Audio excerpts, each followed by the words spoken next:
only 3 speakers remaining, and we'll continue with Hassan Surtiwala. So he's a venture consultant at 110 with an entrepreneurial background, having founded and co-founded several tech companies, as well as a trader in the financial and crypto markets. Please give Hassan a warm welcome.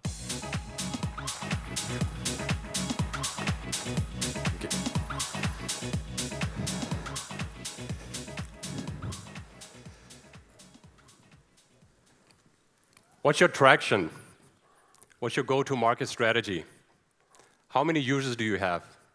These questions are probably the most common questions most of us, if not all of us, have heard. Or at the very least, we've highlighted into our pitch decks, and they're following a superficial framework, hoping that these KPIs and the fact that we can just send it over to an investor through LinkedIn will land us the golden opportunity and give us that investment, which would then propel our business and make all of our dreams come true. But what if I told you that this is not the right way? What if I told you that investors rarely look into their LinkedIn inboxes and actually go through your pitch decks? I'm Hassan Surtiwala. I've been fundraising for startups for a few years, actually for half a decade, executing on fundraising processes and investment strategies. I've been on both sides of the table as an entrepreneur and an investor, and I often got the question, what is it that investors are looking for? What is it that makes them tick? But more importantly, how to get them to say yes. To be honest, I don't actually know any of them. I'm going to have to disappoint you. I don't know any of those answers to those questions. But I do know that if you just challenge the norm and do something differently in your fundraising process, you might get closer to getting a yes. So this is a very simple decision-making process for an investor. You have 2 sides. It starts with you. Are you an awesome founder? Yes. Did you sell your vision? Did you really perpetuate your passion? Yes. Then you fall over to the left side. Left side, right? Yeah, left side of the chart. And then now you're in power with the investor. Both of you are working together towards getting a solution and realizing a mission. And even if you're not in an attractive market, you're still a top founder, and you can convince the investor that you're in the business to invest in business that creates new markets. Then they'll be open-minded. If you fail to sell your vision, if you fail to sell your big idea, and you're just like any other competitor, they're going to have to treat you like a penny stock. It's going to be all about KPIs. It's going to be all about numbers. It's going to be 6 months of waste of time. Are you going to reach any of the KPIs? Are you going to reach any of the extraordinary numbers? If yes, well, then give us a call, and then we might invest in you. But you're going to have to be competing with a lot of other competitors. You're not going to have a close relationship with your investor. But suppose if you green check all the boxes on the left side, investors might say no for the most obscure reasons anyways. It could be that they're just not in the flavor of the day that you're presenting, meaning it's not the latest technology, blockchain, deep tech, artificial intelligence, whatever is the new hottest trend that they want to look at after. It could be that they're just having a bad day, or they just don't want to invest in you. It could be for any obscure reasons. In fact, there's this one venture capital firm in US, one of the oldest one, called Bessemer Venture Partners. They have a list of all the big unicorns of the world today, Intel, Airbnb, and Apple, which they listed and given an ode to that they've said no to them for the most obscure reasons. And one of them is eBay, and the investor said no because of this. Stamps, coins, comic books, no-brainer, pass. I don't know if the entrepreneur at that very first meeting with the particular investor failed to present his vision, but this is how far as he got, and I'm pretty sure that the investor is regretting it. I've been helping a lot of startups, fundraising. I've been doing fundraising for myself as well. Sometimes I also ask the generic questions. I go through the due diligence process. Sometimes I go with my gut feeling. But when I'm in a room full of investors, I actually feel like this. Somebody standing there with a big vision, and investors just asking a bunch of generic questions. I've actually had an investor who said that your product is not disruptive enough without having to explain what that actually means. Now, I'm going to share with you the early stage startups in here, what's helped me get closer to a yes, and in some cases actually getting a yes from the investor. And it's not what you think. It's not having a really nice pitch deck and a teaser and having all the KPIs in check and having a really nice website and being in the business of flavor of the day, so to speak, like having the hottest technology, is something completely different. First of all, you have to connect with the investors and not just via LinkedIn. You have to really grab their arm and not poke on their shoulders. And sending pitch decks through a LinkedIn inbox does not work. I cannot begin to express how it feels like when a pitch deck comes into my inbox, how scamming like it feels. Nobody really takes it seriously. Like it has to be sort of a serendipitous event where an investor and an entrepreneur meet up and they talk about big ideas, big vision, they connect in a more humane way. Now, even though if you have to really connect with one investor, keep your options open. Just don't rely on one single investor.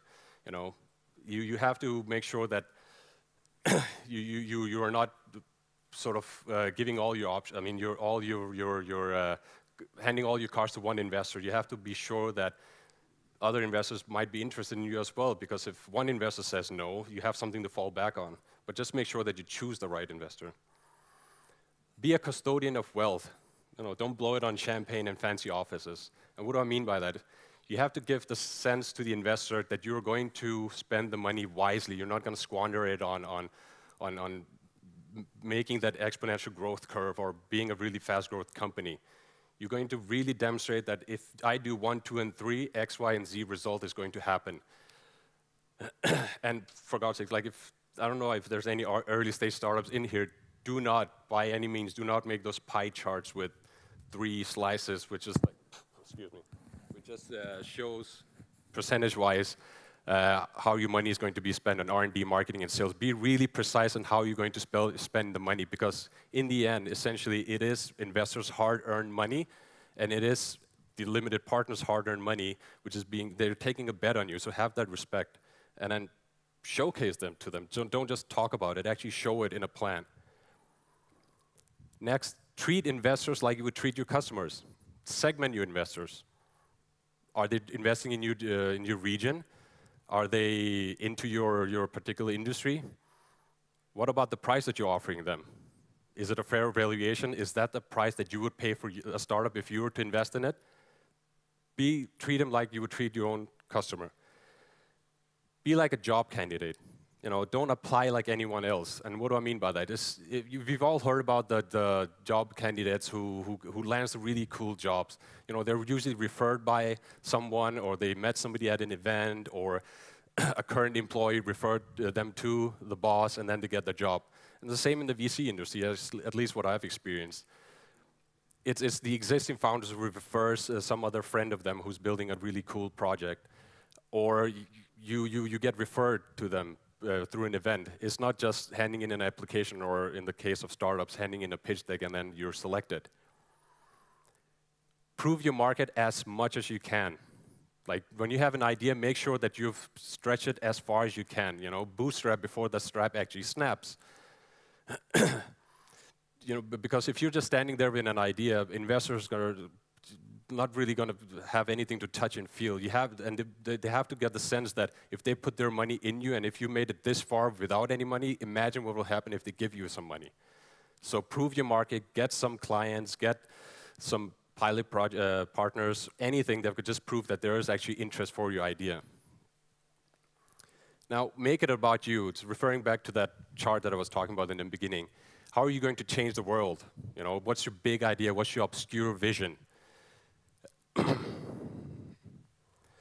then be selfish together, meaning find out what ticks the investor. Is there something that's bothering him? Has he not performed? If it's an investment manager, he hasn't been performing well for the past, 12 months. Figure that out if that's the case, and then offer that opportunity to them. Unless you're solving some major disease, you're going to be selfish. Like it's about you and your business, and the same with the investment manager in the VC fund. It's about them and how they can get the next unicorn. Make sure that you find that mutual interest and then work on that together. And then business model. That is, I would say, single-handedly the most important KPI in any pitch deck or any business, because this is really going to demonstrate that your vision is not just pink clouds. It's actually something that can happen. It's something that can be executed. And when it comes to business model, don't just highlight that you're going to make money on license fees or you're going to have subscription. Really be able to demonstrate, is it repeatable?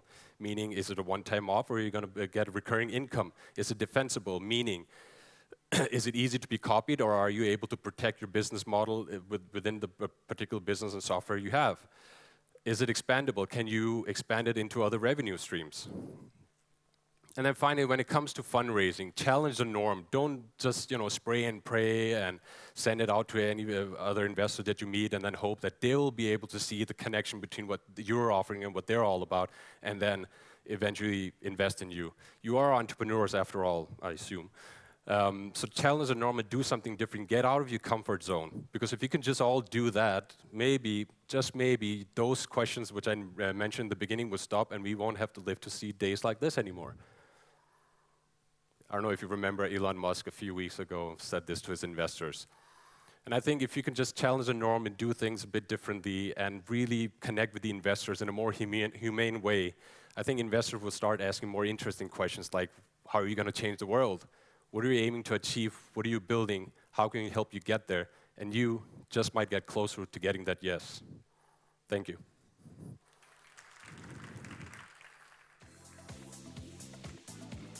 Oh, questions? No?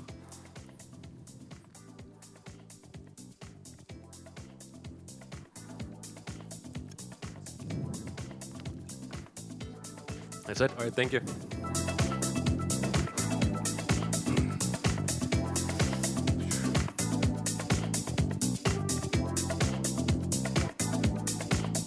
Okay, 2 speakers to go. We're still waiting for Thomas Martunas. He's parking right now, so we'll just make a very short pause, like a few minutes or so.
joy you bring me. You give me the sweetest feeling. Give me the sweetest.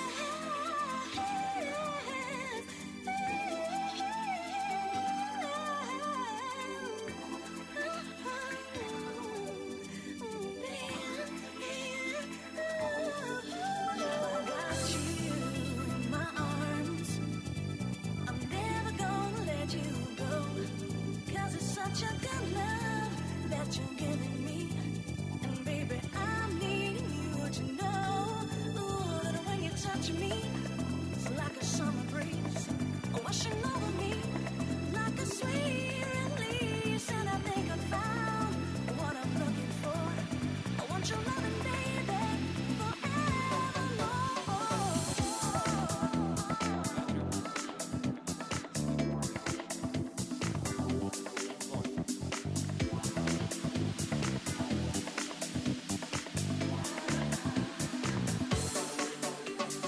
Don't stop giving me your love. You ever stop? Don't stop giving me sweet love. Don't stop giving me good love. 'Cause I need your love. Yes, I need your loving, baby. Don't stop giving me your love. You ever stop? Don't stop giving me sweet love. Don't stop. Well, happy day, happy day. We found Thomas. So our next speaker, as I said before, is Thomas Martunas. Thomas is managing partner at Goldfish Fund, leading e-commerce and food tech fund in Baltics, who invested in such companies like Pigu Group, Awame, Dorado Tech, Dancer Bus, Food Out Group, Chilivery, Welltrado, Snap, Save, and a few more. So please welcome Thomas on stage.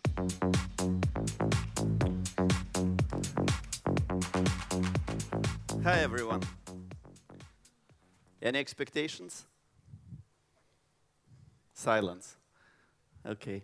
So I'll try then to move to the startup journey from the investor perspective. So my target for today for you to share and disclose the way we think, because then it's aligned and we're on the same page. It's more easy for you to go to the investor and to ask for the money, because 360 view always helps. So I try to structure it in those topics. It's a little bit about myself, so you can take a look who I am. So it's also going to be more easy to align if we'll get a glass of tea or juices or water.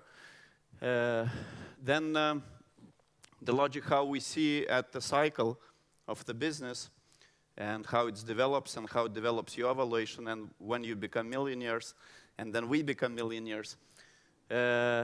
Then just a thought, because some of you are here, some of you are already in the startup, some of you might be going to the startup journey. So I would like to share the views, what is to be in the startup and out of the startup, because I was in the both roles and an investor, so it's easy to understand all aspects. Then I thought that it's really worth to sharing what is the most important elements to any great startup, because we really get a lot of pitches, and if they miss those components, we just lose time in discussion and explaining why it is needed. So I think if you have all those items covered, it's going to be more easy for you to discuss with any investor. And then the last but not least is how the investor sees the targets, what they're doing, and how to talk with investors. And of course, if you'll have any questions after it, feel free to shoot.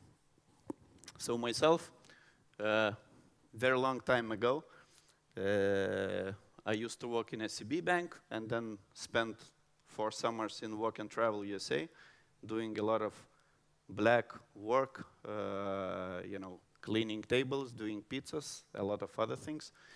Then for 10 years, I was in the Swedbank, implementing mobile banking, Swedbank Internet Bank, then managing multinational clients, then managing corporate lending portfolio through the cycle, 9 billion back then. We had to lean with McKinsey. We have to establish bad bank, a lot of interesting things. And at the same, somehow it happened that I got interested in the ICT, so we had a company, it still exists, which started investing in different other ventures, so being like an angel investor.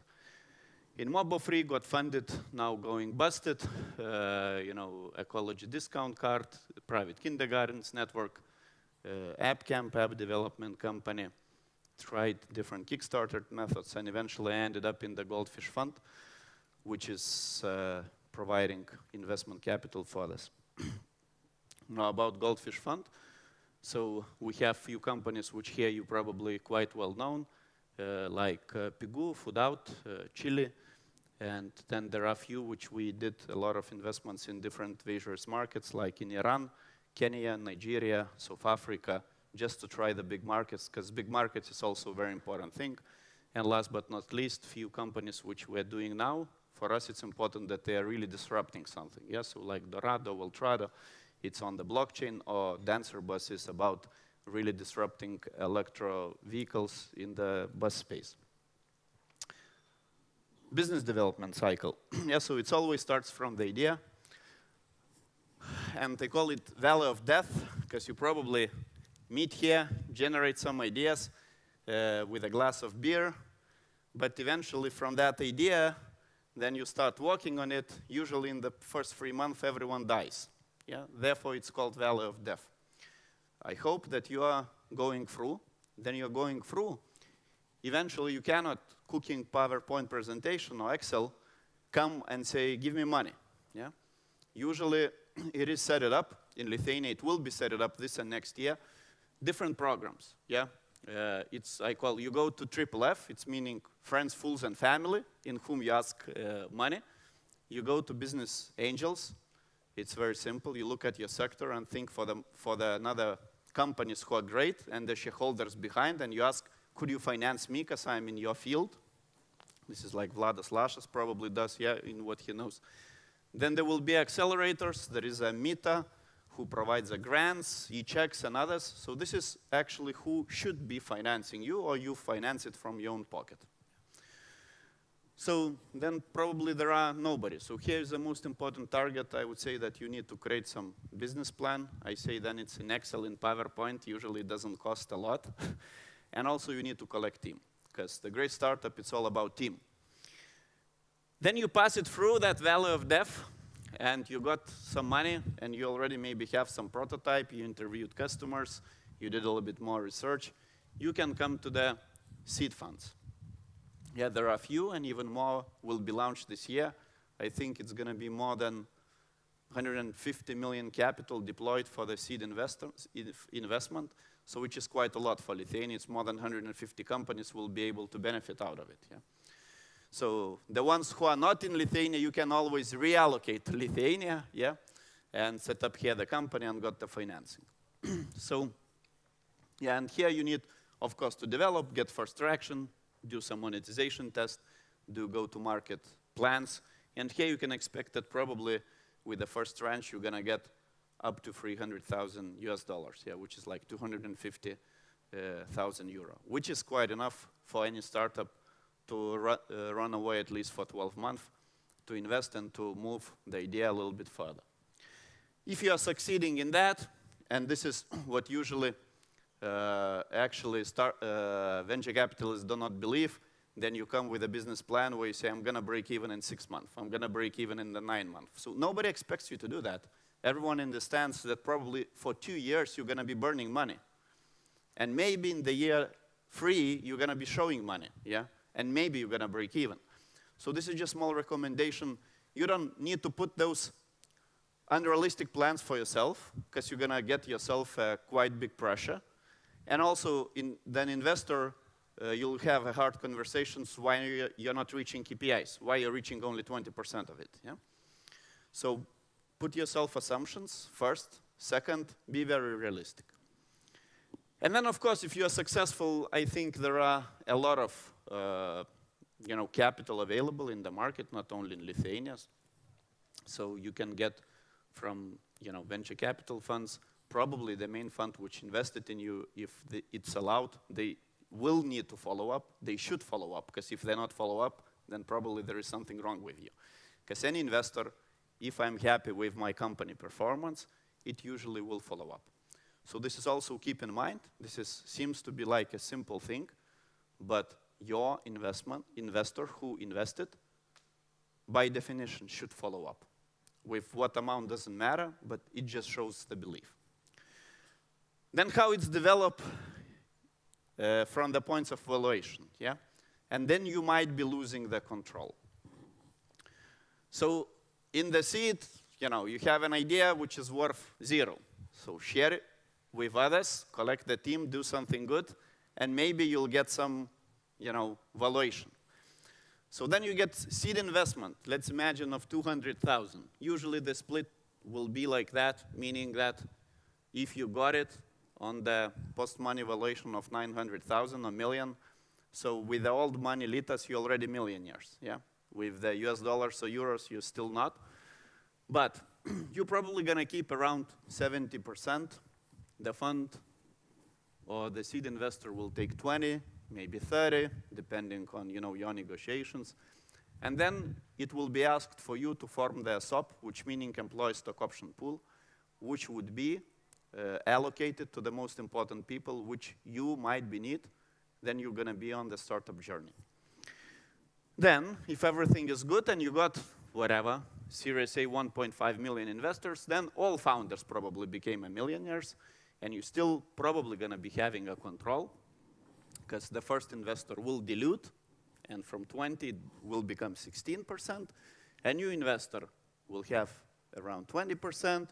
You will allocate something ESOP for key management and others. You still keep the company control, but you need to prepare yourself that with another Series B, you will not be managing. So meaning you'll need to align the interest, and it's okay if the investors and you need to be as a founder okay to do what you know best, and if you're not performing in your role, to be replaced with somebody else. If you would recall the Google story, yeah, Eric Schmidt was put it on the brothers, yeah, to manage them, for them to focus on product, and for him to focus on another things which are important to grow the company. Yeah? So look it as a normal practice, yeah, focusing your efforts to what you know best, and at the same time, allowing others to do best. Because believe me, investors, then they initiate change. They are for making money for themselves as well as for you, because you are joint shareholder. Yeah?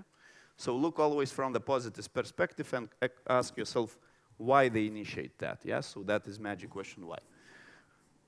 Now what is better, yes, to start up or not to start up? So then you start up, it's unlimited opportunity. So I always say in the 3-month journey, you're gonna learn to be accountant, tax advisor, assistant, lawyer, salesman, marketing manager, developer, everything, yeah? Very fast. You control everything, yeah? If you decide to do, you do.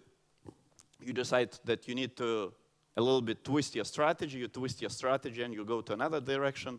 Seems there is no money, you twist the strategy.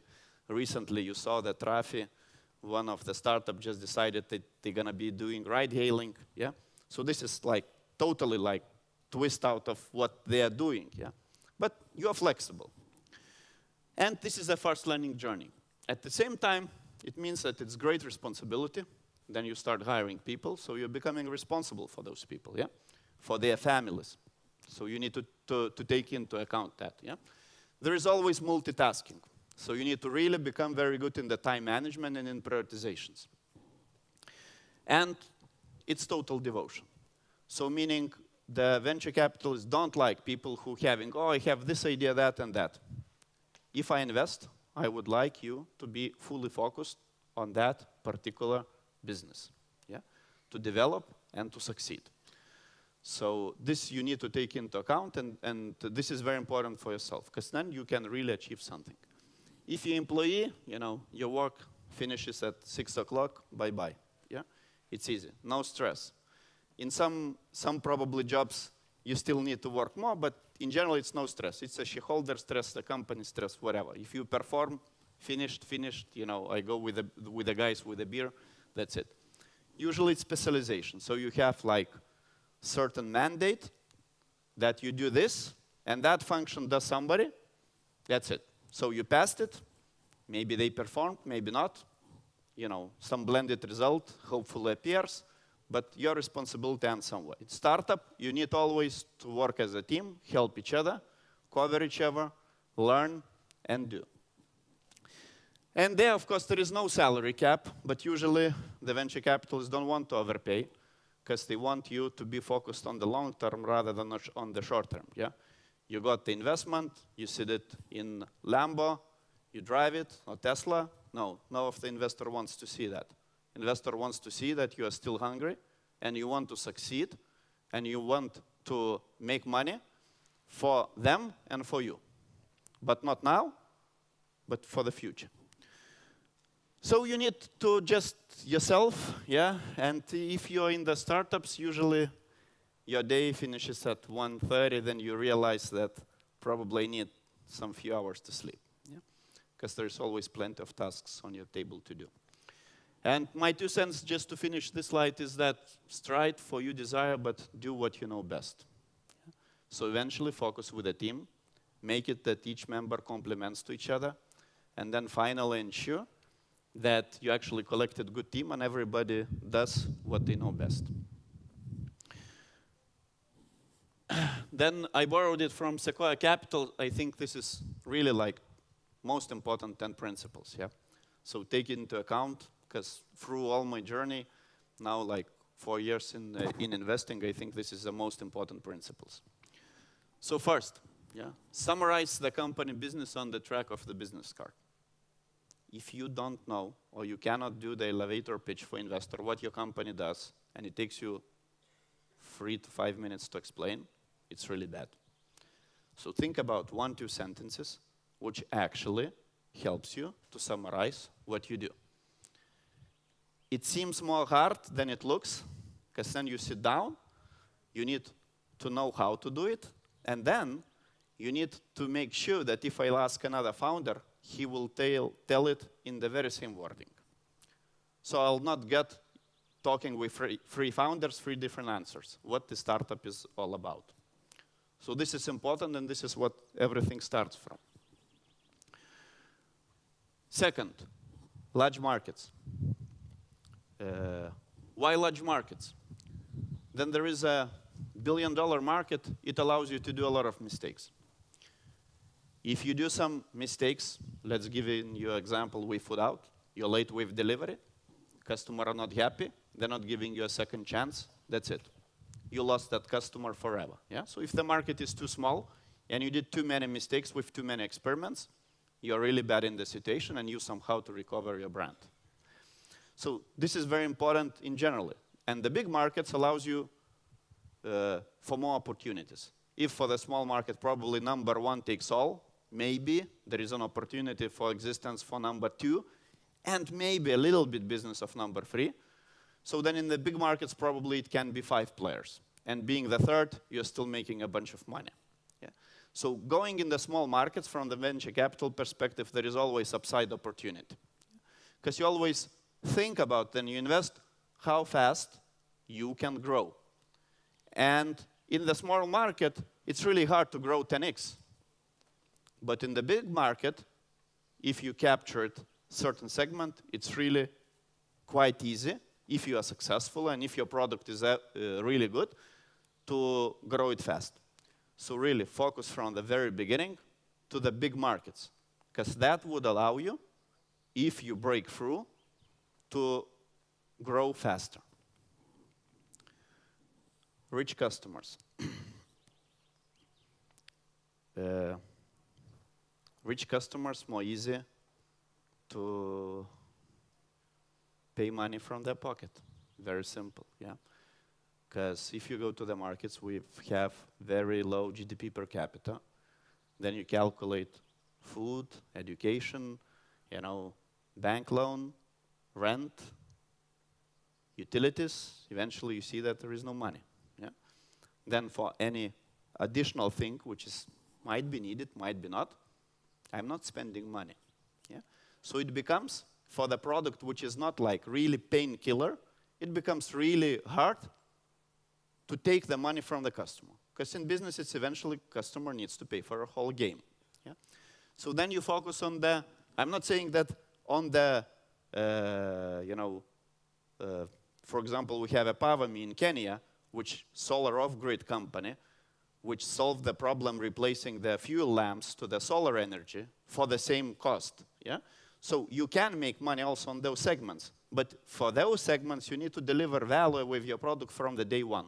If you don't deliver that from the day one, then it's really hard for them to convince, look, this is great solar lamp. How about you from your $100 monthly income to pay me an additional $10? No way. Yeah? If you save it, they will. If you don't, they don't. Focus. So this is about, focus. Be laser focused. Know your product, know your customer base, know your market. I'll just give you a simple example. If you're doing the pitch that you say, I'm going to be targeting and doing experiments in 3 markets. And I'm going to be targeting 3 different avatars, digital customer groups. And I will be trying few models of pricing. So then you complement that, you end up with 20 experiments. And you're a team of 3 or 4 or 5, which you'll need to run, which is not realistic. So you need to focus, do analysis, and say, good, I have whatever, Germany, UK, France. I did an analysis. I will focus on Germany. Yeah? Then you say, I have this segment, SME, large corps, SSE, whatever. I did an analysis. The biggest problem is here. I'm going to focus there. I wanted to do a few experiments with pricing and to try different channels. I decided that I'm going to start and focus on that. Yeah? So focus. Be laser focused. And if it succeeds or unsucceeds, then switch to another thing. Don't do too many things parallelly. Painkillers. So think about it. Then you go to the dentist. How many of you go to the dentist once a half a year? Not many, yeah? I would say like 1/5. So what does it mean? It means if it's not hurt you, you don't go. And this is the same when you create your product and you think that it's needed, it's only in your head. If it does not hurt to your target customer, they will never buy it. Or you'll need a lot of efforts to put to convince them to buy it. But if it's really painkiller, then I will be buying it. So you need to focus, instead of creating demand, where a lot of startups, which is very expensive, because you need to explain that this problem exists, and then you need to explain that I solved this problem. So that explanation journey is actually very long, and usually startups die on the way. But if, instead of creating demand, you serve demand, then you're solving the problem, and then you're making money. So you're becoming faster money-making machine if you really found the pain which you're solving. Think differently. Okay, so this is, I don't need to probably extrapolate a lot. Think always about how to differentiate. There is always competition. Yeah, people then they say, I'm unique, there is no competition. I think that if there is a problem, people probably solve it somehow. Even if it's not direct competition, there is always indirect competition, which you need to evaluate. Yeah, because the people somehow live with that problem which you are solving. So, and then you need to think differently. Because if you are the same, just like others, it's really hard to differentiate yourself.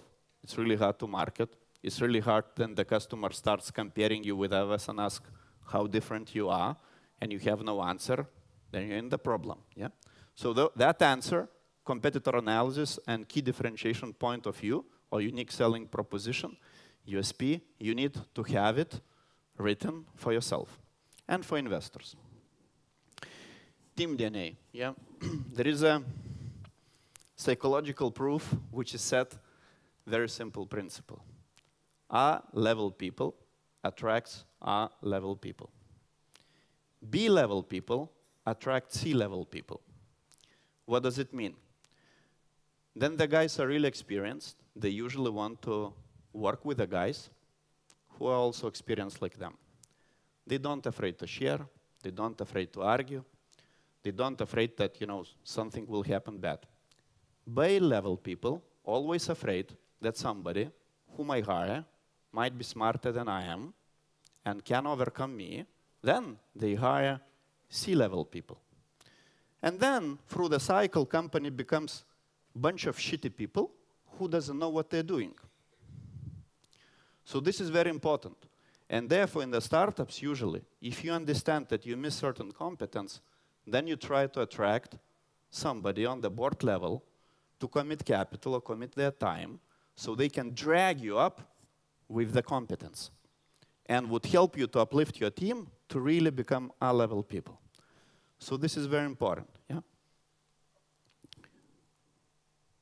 Agility, yeah? So you just need to be very fast in doing things and changing things, yeah?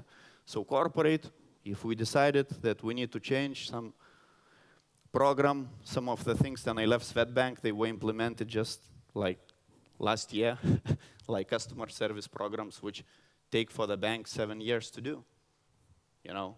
So if I'm in the business person and I think it's worth doing, I just made a decision, created the plan, and probably in the month I'm rolling out. Yeah? So this is what differentiates startup from the really big giants, yeah? Because you need to do it fast, yeah? So nobody wants to wait. If we agreed, you execute it from now. Fragility, yeah? So this is what I try to say, that none of the investors want that, you know, I transferred you 300,000 and I see on the next day you sitting in the new car. Yeah? So of course everyone needs to celebrate, yeah? But first we need to deliver. And then we exit, because the investors make the money, then you exit. Then your company is built and sold, not then they invest. Yeah? And there is a long path of the journey, and there are a lot of hills, ups and downs, so it's really you need to manage through the cycle. Yeah? So you shouldn't overspend, neither time, neither money. Yeah? And if people think that in Excel, those budgets which usually investors request, you just need it just because it's written, it's needed. No, you need to think through the lines. You need to think what kind of people is needed. Am I paying the right market salary? You know, am I overspending? Can I do it cheaper? Yeah. So you need to be cost conscious in general. Yeah. You got the money. It doesn't mean that from day tomorrow, then you can start spending it, you know, on everything what is nice. And Inferno. Inferno is about that if you found product market fit, be aggressive and very fast. Raise capital as much as you can, run as fast as you can. Yeah? But you need to find a sustainable business model, and you need to find something what really makes your startup a money-making machine. Yeah? Because in the business, it's still everything about money. Of course, people on the journey, you know, great problem solving, but if the business doesn't make eventually money, it can go bankrupt, which means that all investments and your shares value very nice zero, right? So don't forget it. It's not many startups who are able to monetize like the Facebook from advertising, not from other things. Yeah? So this is extraordinary, where you need to inject a lot of capital to do that. So don't forget of thinking about business model from the very day one. And then just what investors target, yeah? So first target for most of the investors is to get profit. So they invest, and usually the fund projects that if I'm gonna do 20 investments, probably 10 of them will go bankrupt, so those 10 which are remaining needs to pay off all the game. Very simple. So usually, because they can fail, some of them will be really good, and other ones probably will not.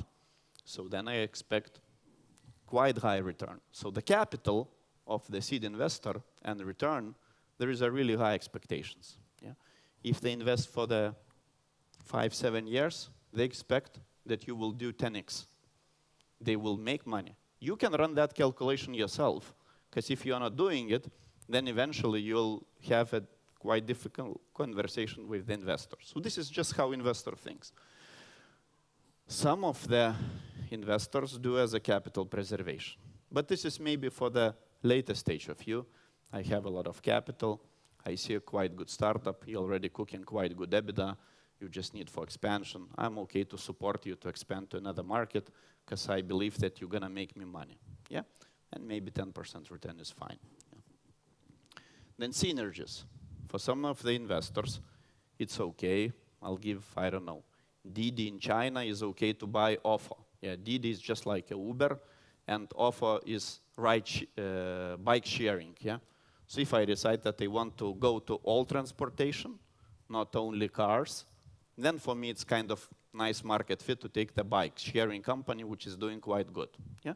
So this is synergies, and it can be found in different ways. Yeah. I don't know, some retailer is willing to go to e-commerce. For him, it's okay to acquire some e-commerce grocery food delivery company. Yeah. And of course, this is more for the angels, it's self-actualization. Yeah, so if you're doing something, you can always Google and find angels talking about that, so you can approach them. And I am already like 50 or 60 years of age. I have a few millions of capital. I always dreamed to do something really big, but I've never managed on the global scale. I did it on the local, and now I see the young, nice girl or guy or the team, and they're really willing to do that. Yeah? So for me to convince me to put money is quite easy, probably, if it's going to be favorable conditions. Yeah? Because it's more like a social, and usually at the very beginning you don't need a lot of money. So this is like, you need, then you're approaching investor, you need to think what kind of components is most important for them. If it's angel, then it's probably going to be self-actualization and they get profit. Yeah. If it's venture capital, self-actualization, maybe, but usually it's get profit. If it is a corporate client, it's going to be self-actualization, and then for the later stage, it can be capital preservation. And how to talk to investors, yeah? So the pitch usually needs to cover 4 most important fundamentals: product, the market, how you differentiate, team, and finance. Yeah? And of course, the conditions. So, you cannot go to the investor, then your presentation is not fine-tuned. Because this is the same as you saying, I'm selling this water, but, I'm not taking care of this. You take this away and say, buy, it's a nice water. It's better than others. Why? Yeah? So you need to take care about how it looks. So usually it's about your product and your pitch. So you need to fine-tune. The second thing is you need to talk about investor language. So if they start talking with you about tag-along, drag-along, pre-money investment, post-money investor, and you don't know those terms, it's not many terms, usually, but you need to know them, otherwise you end up in quite difficult conversation. Or if you're in e-commerce and I start asking you, what are your cohorts, what is your CLTV, and you like looking at me and like, what are you talking about? Then we are on the different, like you're in the moon and I'm on the Earth, or vice versa. So it means it's going to be very hard for us to get the conversation. Yeah? So you need to get prepared. Then you go to investors to talk and to expect. Usually in Google, you can find a lot of things. How the pitch looks, what are the definitions. So just make your homework before you run. Provide numbers and researches. For the investor, it doesn't work. I questioned you about the dentist, and then I think that 20% now from the 100 is actually doing on the half-year basis, and then I calculated something. This is, I did research. No, it's not. So usually either you need to refer to real research companies, which is like, they're publicly recognized and, they do it properly, and then I can rely on those numbers. It's good that you went and verified them, but if it's just your research, it's not enough for investor to believe that, yes, this problem is absolutely can be extrapolated to that target segment. Then, as I say, usually the high-level team and the passion. If you talk with the founder and your eyes is like blurring and fogging it, and you're not passionate about what you do, why should I invest? Why should I invest if you are not even passionate about the startup? Because the positive energy drives the startup. If there is no that positive energy in the team, in the founder, why should I invest? So then you go, always think from that. Does that energy can be felt from you, then you talk to the investor. Because it's really important. And do not expect the fast result. Usually, funds do not invest, as I call, in dots. They invest in lines. They saw you. You seems like a good investment target. Yeah? I ask you, what's your next plans? You're going to say, I'm going to do this, this, and that. Probably. I'm going to take some time. And I'll come back in a month asking you, how are you doing? I'm remembering what you was promising. And I'll ask, what is your progress? And if I hear the same things, will do those things. And I say, what you have done, and don't have a lot to say, it's no go. Yeah? So think what you're promising, because usually investment process is going to be 4 to 6 month journey from the first time you met investor till you got money in your account. So, last 2 months it's probably going to be paperwork, but those 3 to 4 months it's just going to be, back and forth, looking at you, looking at your performance, looking about the way you think, and so on. So think about what you're promising, yeah, and remember that it's not the fast process. That's it, what I wanted to tell you, and I hope those 10 things and sharing the 360 view, how investor thinks, will help you to become a better startups, better founders, and to create the good startups in which we and other colleagues from venture capital funds will invest. Thank you.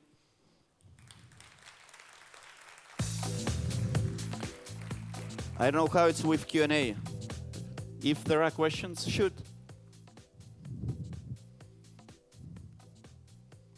Any? Hi. You said that you are receiving a bunch of pitches, and I would wish you to share how you select the ones to invest in from shitty ones. Are there, I don't know, top 3 things you said, oh, come on, this is the good one? Thank you. Yeah, so, okay. First is the team. Is team capable to execute what they write on paper? So this is always number 1. Second, the product. Does the product really solve the problem? And does it have the possibility to live on this earth? Can it compete with another global competitors, with the peers? And the third, we look at the business model and we look from the end. Do we see an exit opportunity for the startup in 3, 5, 7 years? Because we think, whom we're going to sell this startup? Who would be interesting to buy what you're going to create? Because it's really very exceptional cases that you're going to be doing IPO. So meaning that 95% will going to end up in trade sale, meaning selling to somebody, to some strategic, to some private equity fund. What means that you need to start thinking from the very day one who will be your target buyers of that company. And what is important for those target buyers? How they evaluate companies, is it EBITDA, is it growth, what it is, what they're missing, what markets they're missing. So you need to study quite carefully that end game before you do investment. So those may be 3 things I think is most important before you decide to go for the investment or not. Any other questions? If no, then thank you once again and wish you a nice day.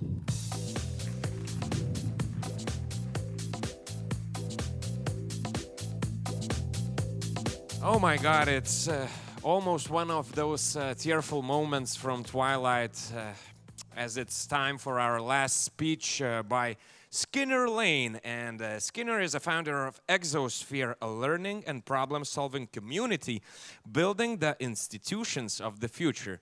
Wow, sounds really nice. Skinner, the stage is yours. Show some love. This is our last speaker today.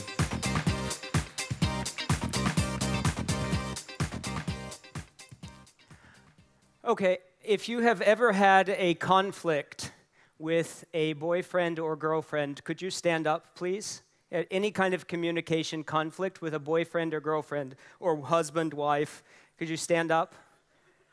So we have the monks in this section back here who seem to have just never had one. Ah, there you go. No, everybody. So those of you, no conflicts, no girlfriends at all then? Or, Okay, those of you who have had conflicts with your boyfriend or girlfriend or husband or wife, how many of you have also had some kind of communication misunderstanding with somebody at work? Raise your hands up like this. Okay. So you can sit down now. This is just sort of a trick to get you to have some blood flowing, but it's also indicative of the fact that our psychological reality is the source of the vast majority of our problems in life. We do not engage with this commonly on a day-to-day basis for reasons that I really genuinely cannot understand. The fact that human interpersonal conflicts drive the vast majority of business failures, by far, number one cause of startup failure is at root conflict between people. Technical problems are usually easy to solve by comparison. How many of you are coders? Coders are always saying, the technology would be easy if people would just, do what they're supposed to do. And most of the time, we spend our effort marching as far around the problem of other people as we can, rather than trying to understand what's going on. Part of the reason that we have so many conflicts with people is that we don't live in the same world. Have you ever heard somebody say, maybe about you, or you've said about somebody else, they live in their own world? Have you ever heard some phrase like this? Well, the state of affairs is that we all, each of us, live in a completely independent world. And we are in more or less some level of denial about how different the world is that each of us inhabit compared to the world that everybody else inhabits. Even at the most basic level right now in this audience, each of you perceives me standing on this stage differently based on how you're sitting in your chair, where you are, if you are behind one of these trees, if you're in the shade. So, and this is very basic.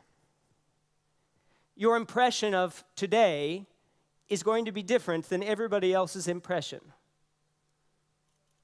And what I wanted to help you with today is to give you just a few tools and some language to try to understand some of the patterns of difference in behavior that cause us to live in this fragmented reality, with the hope, the attempt of gluing these fragments together to create not a perfect, seamless whole, but a sort of mosaic of the human spirit, so that we understand why we see the world differently and why we might have persistent conflicts with other people. So,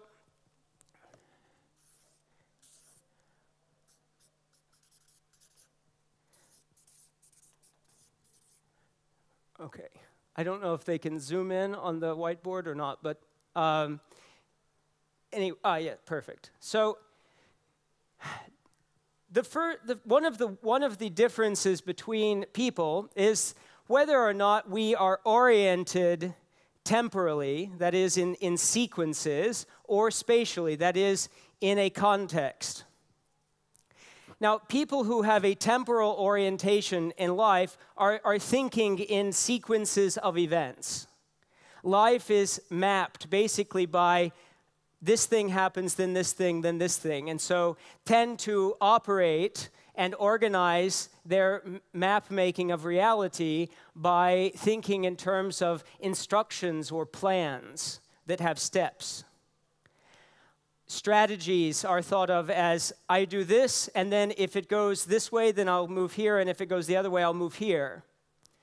A spatial orientation is, on the other hand, looking around in the present moment and navigating in that way. So if you think about literally navigating space using Google Maps, you open your phone and you click on the app, and then there's a map that appears with a blue dot, right? And then there's a field around the blue dot that shows your field of vision. This is very much a spatial orientation about the world. I'm here, this is what I can see.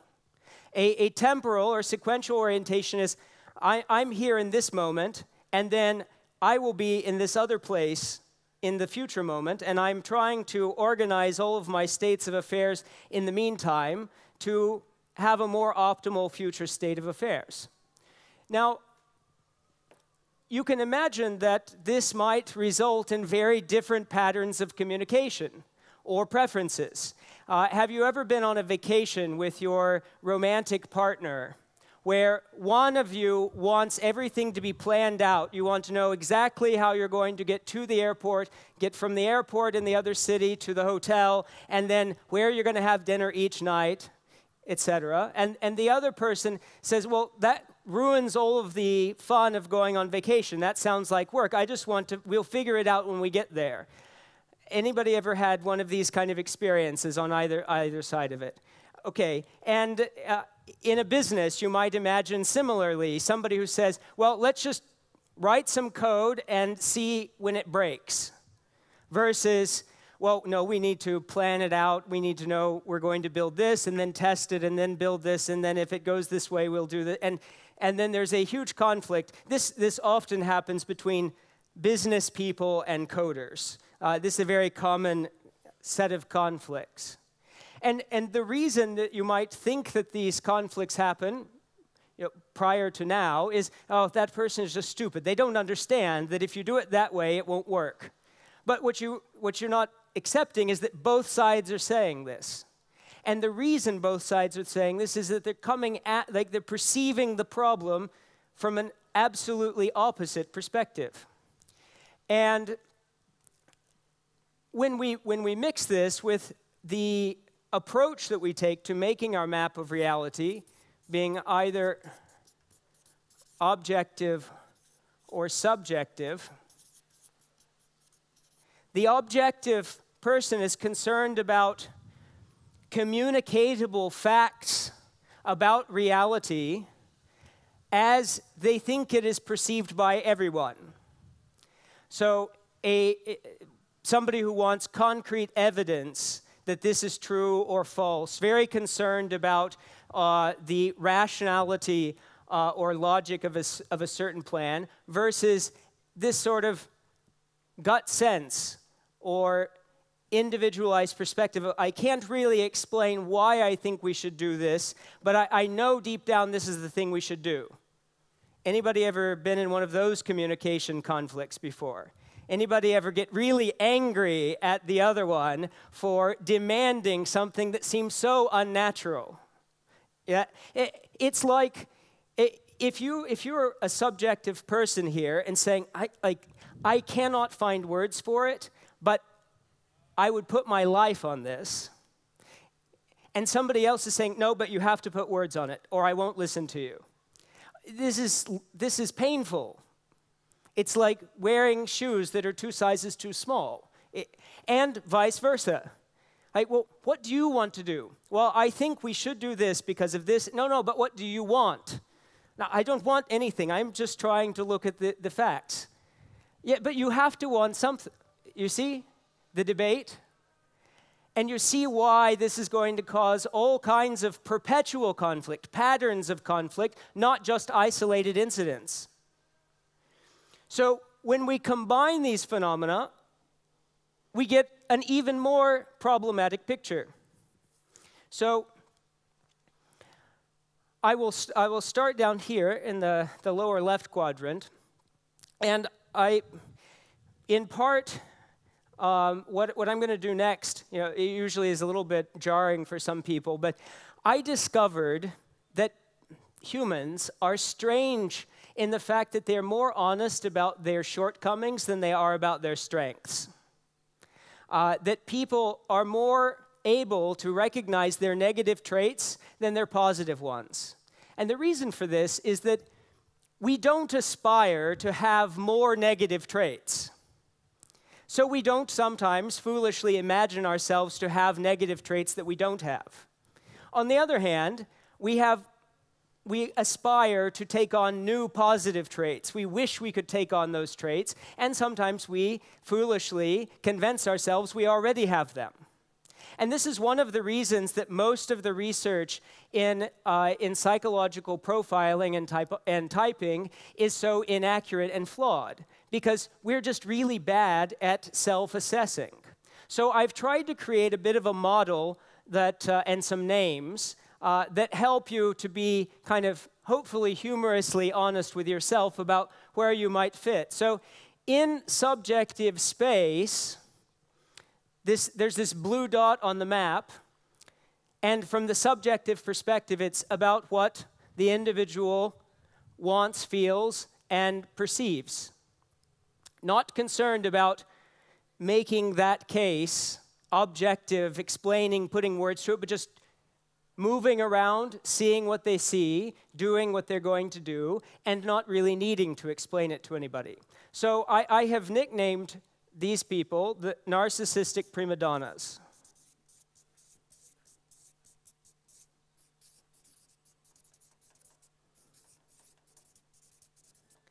And on the one hand, these people that everybody seems to be magnetically attracted to and really like, but wow, they just think about themselves so much. Anybody know somebody like that? Like, they have lots of friends frequently, or they have a very vibrant life, but they're doing their own thing.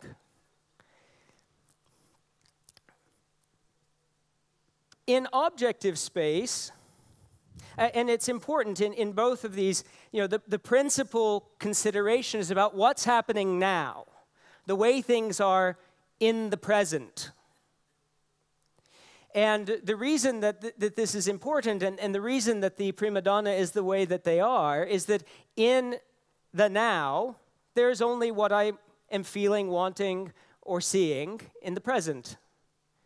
So this is why they can do some things that may seem like, wow, like that's going to come back to bite you later.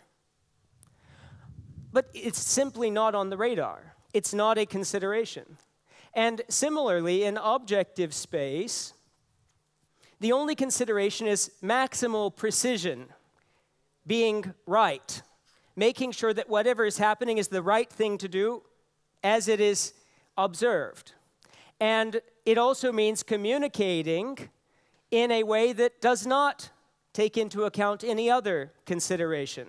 So you might imagine somebody who his girlfriend says, "Do these jeans make me look fat?" And he says, "Well, yes, a little bit. Did you try them on before you bought them?" And then is confused as to why he is in trouble. And so I've nicknamed our objective spatial people the smug assholes. Now, you'll notice that nobody gets an out here. None of these are flattering names. And so the smug asshole is very concerned about doing what should be done and communicating with perfect precision and honesty, not caring about people's feelings. The prima donna will care about people's feelings when they feel like it, and maybe not when they don't. Now, as we move up to the objective time, these are people who are making long-term plans, want everything to be executed as planned, and are very concerned about resource efficiency and usage.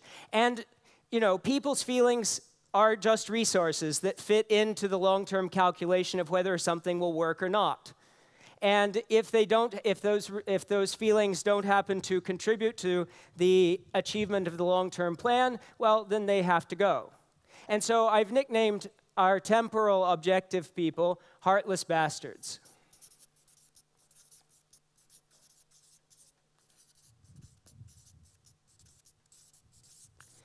And our subjective time people, these are people that are very concerned about how they and everybody else will feel over time.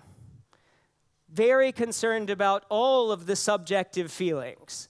And so they're very concerned about saying or doing anything that might cause somebody to be angry with them or to be hurt. And they're looking at the future consequences of saying exactly what they think or doing what they want to do. And so they're always kind of reserved and trying to ensure everybody is at peace with everybody else. And so I've called them the spineless panderers.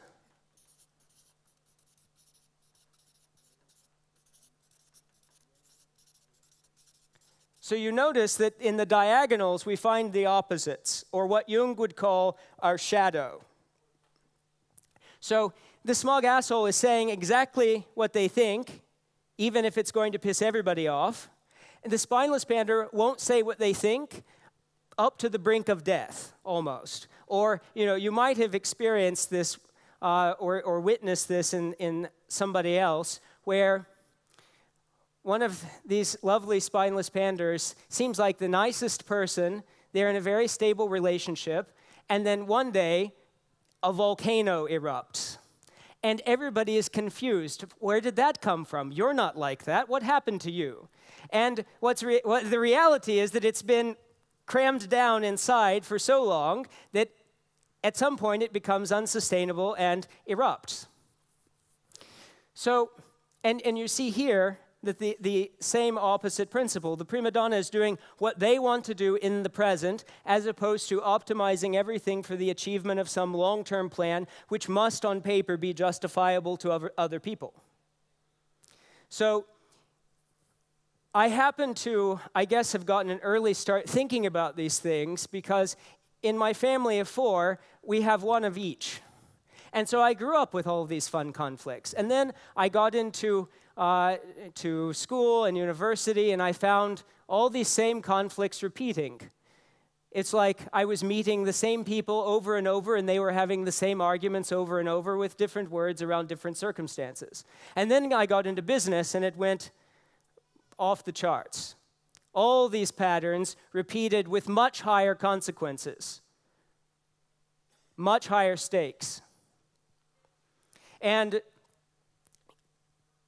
if you look, for example, if you imagine some engineering team, often, frequently, predominated by smug assholes, and they're dealing with a VC who is a heartless bastard. And you might, if you've been in a startup before that built technology, you might recognize this particular pattern. Well, but the right way to build this technology is to do this. If we hack together these other pieces, it will be suboptimal, and we'll have to fix it later. And but it's better to just take an extra year to make the product perfect, because we can't launch it until it's perfect. And the heartless bastard VC is like, well, boys, we don't have that much time. You need to get something that is less than perfect. And you might get a big argument. The blockchain community is sort of built around this idea of this perfect, immutable ledger that has no holes. And so much of the blockchain community is optimizing for the best way to rebuild this system. And we have hundreds of wonderful blockchains now, all trying to do the best possible optimization of an accounting system. Few of those blockchains have found use cases for actual practical reality, because they're focused on doing things the exact right way and not necessarily about the pragmatic execution of a business plan. Very common problem. You might also recognize this one. Design team says, but I like it this way. And some marketing expert says, yeah, but it doesn't test well. Yeah, forget your tests. I know this is going to work. You see? Over and over and over, the same patterns are going to emerge. And it doesn't matter if it's your love life or your business life or your relationship with your friends or your family. You're going to see these same patterns over and over. And so, from my perspective, we can't really fight human nature. it's a pretty monstrous thing. We can redirect it. It's sort of like a river. We can cross the river, we can move the river in another way, but we actually don't want the river to dry up. That would be the worst possible thing. And the same is true with us humans. We are, each of us, a unique river flowing and cutting a channel in the world. It's messy. We make mistakes. We say and do things we later come to regret.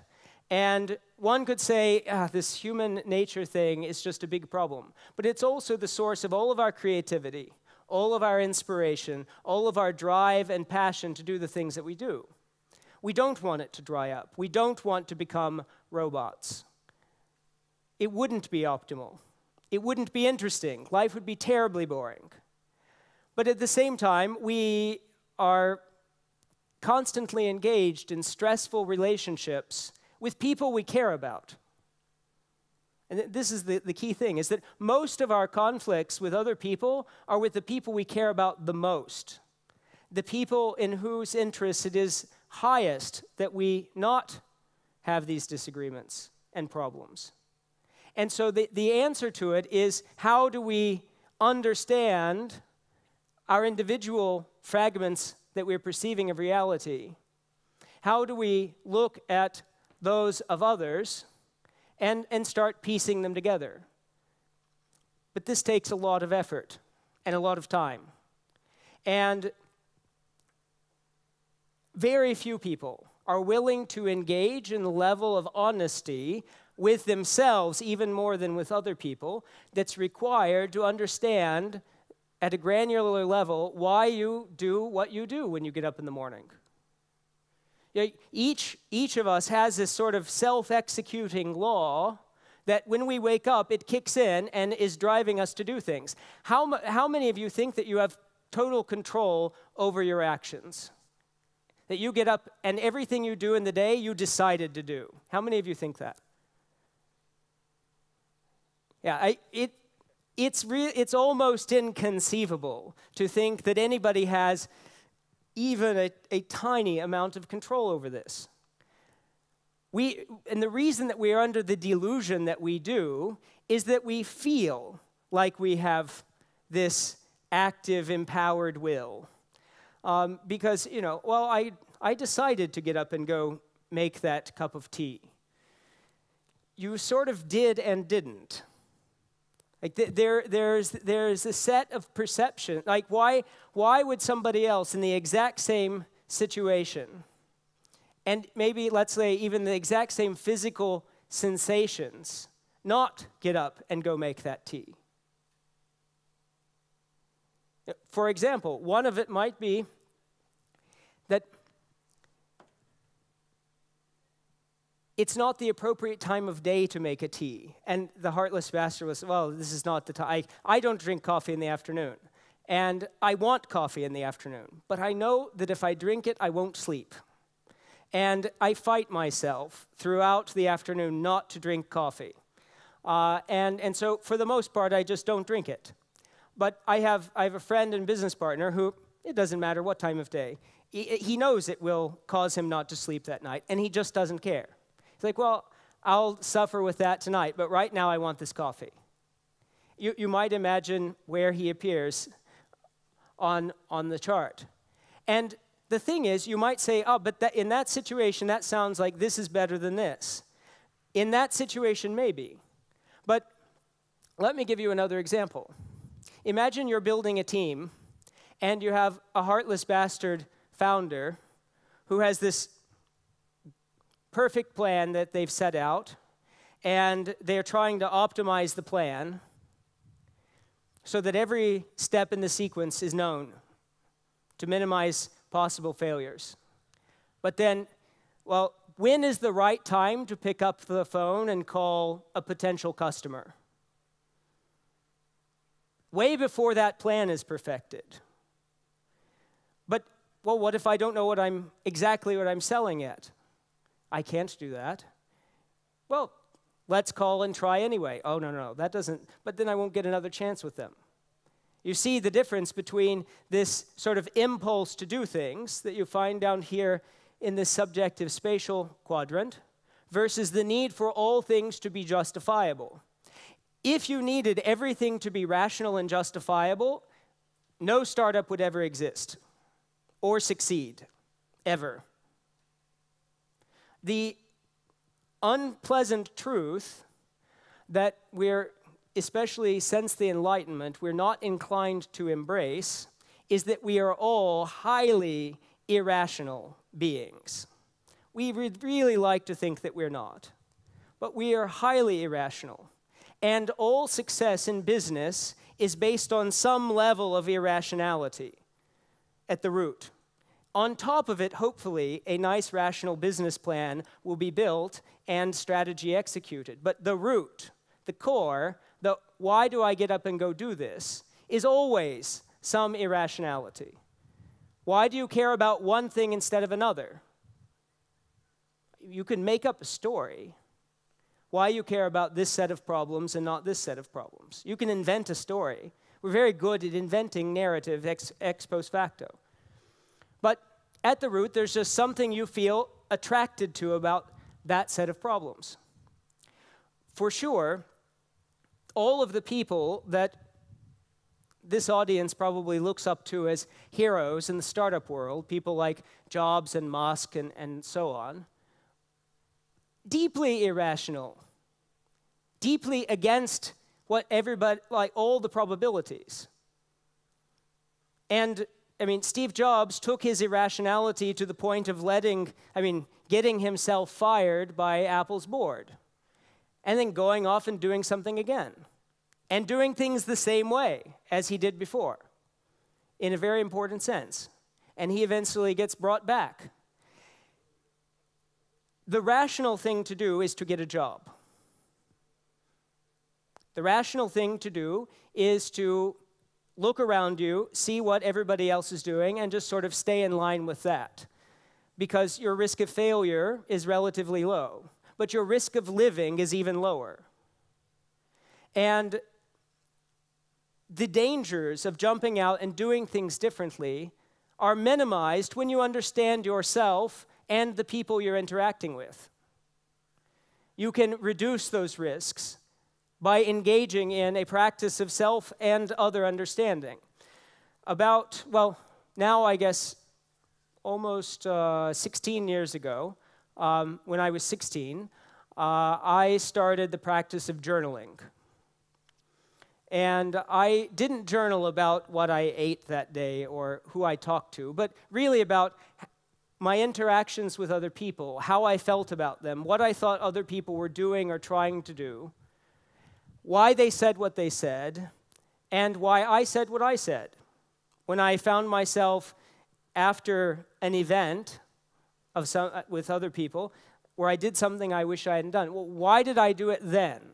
Not how do I feel about it now, but what was at the root of that? And page after page after page, day after day after day, for half of my life, I have tried to engage as honestly with myself as possible. And I have one of my key rules for journaling is make sure you assume that you're going to burn all of your journals before you die. That absolutely nobody will ever read them. Because the minute that you start doing this process and you imagine someday somebody might discover these things, you're going to be performing. And so much of our life is just performance.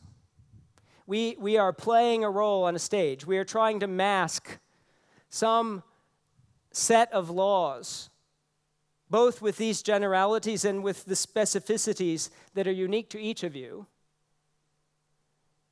trying to cover it up with our performance in life. And we're putting on a show for other people and, importantly, for ourselves. And so if you're going to try to do this, if you're going to try to come to some deeper understanding of what's going on with you, you have to assume nobody is going to read it. You're the only audience. And then you have to be brutally honest. You have to say the things that you would never want anybody to hear you saying.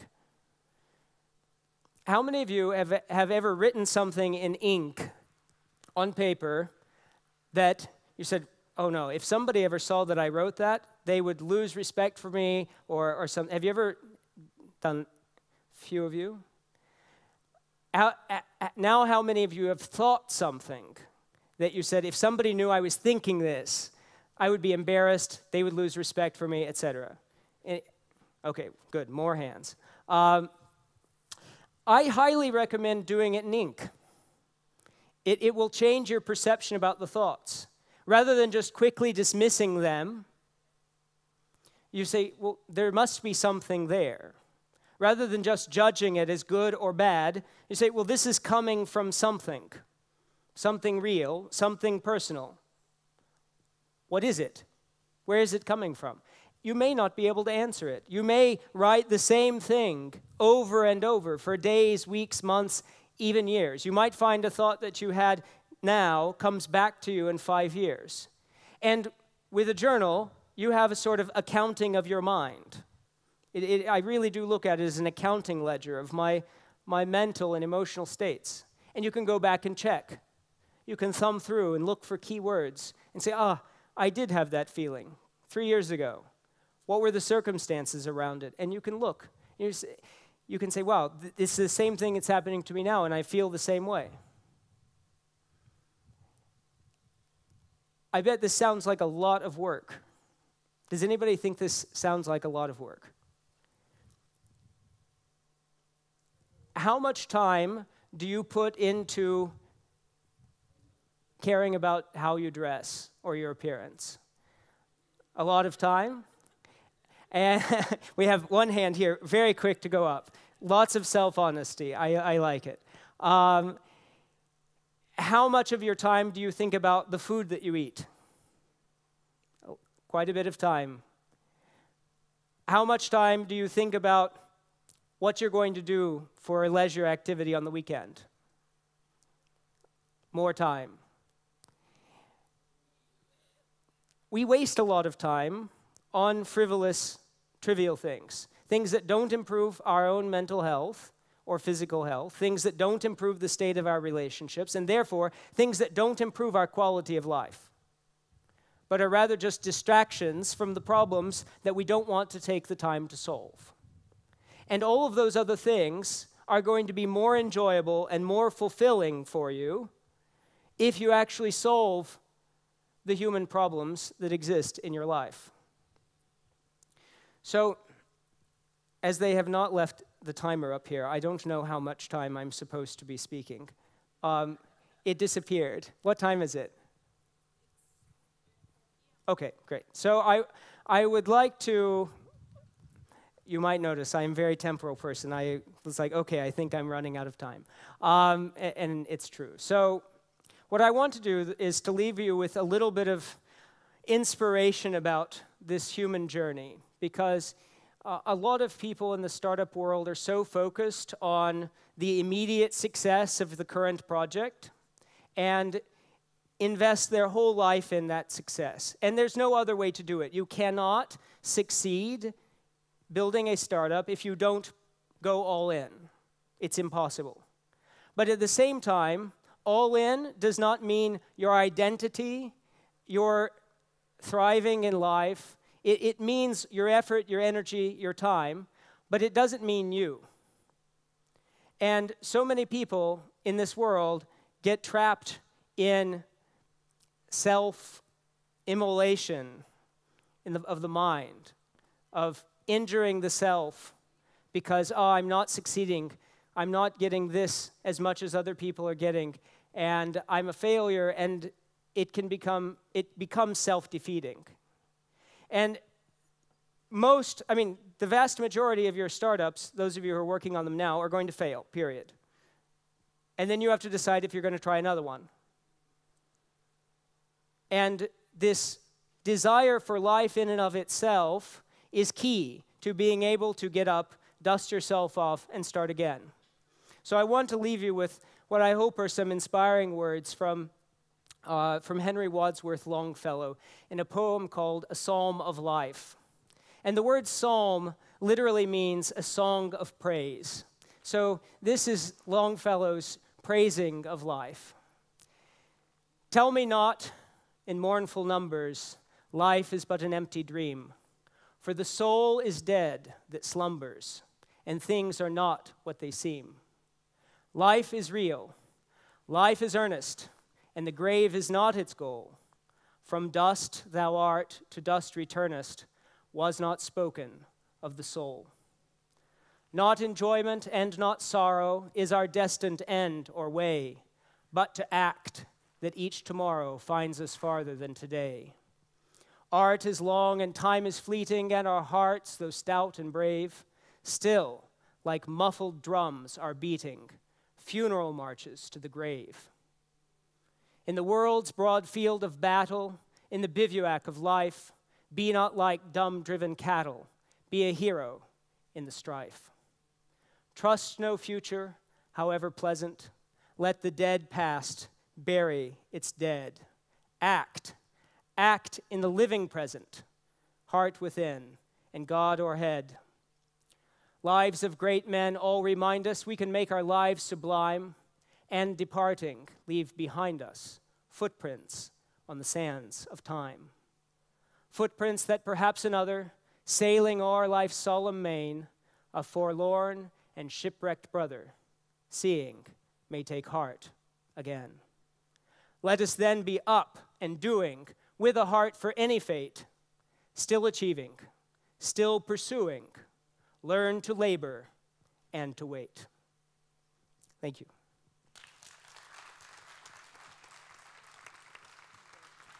Yeah.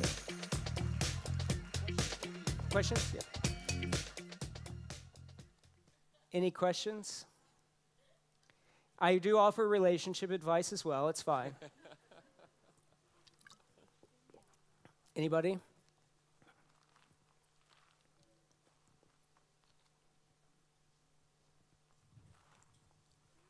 Do your model has a name? How to find it in the internet? Yeah, I'm working on that. I will hopefully be publishing a book in the next 12 months. There's a lot more than is on the board, but normally this is about a 6-hour workshop. So I tried to give you as maximally compressed version as I could, but I'm working on it. You can also follow me on Twitter, Facebook, or something and communicate with me there, and I'm happy to talk about it more. So, but yes, I'm trying. Okay, thank you.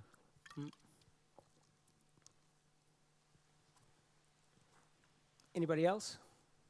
Everybody is hungry for barbecue. Okay, thank you all so much. Yeah. Skinner, thank you so much. Okay, so ladies and gents, this concludes our first day here at Startup Fair. So now, please transport your bodies and lovely existences to our Startup Barbecue, which is right there, I think, at the Barcode Bar. It is powered by Startup Division. And then, at 8 p.m., let's turn on our party animal mode because we are going to after party at Transfer Go office. So, see you tomorrow, and see you tomorrow for another great day, for another interesting and exciting day here at Startup Fair. Thank you so much.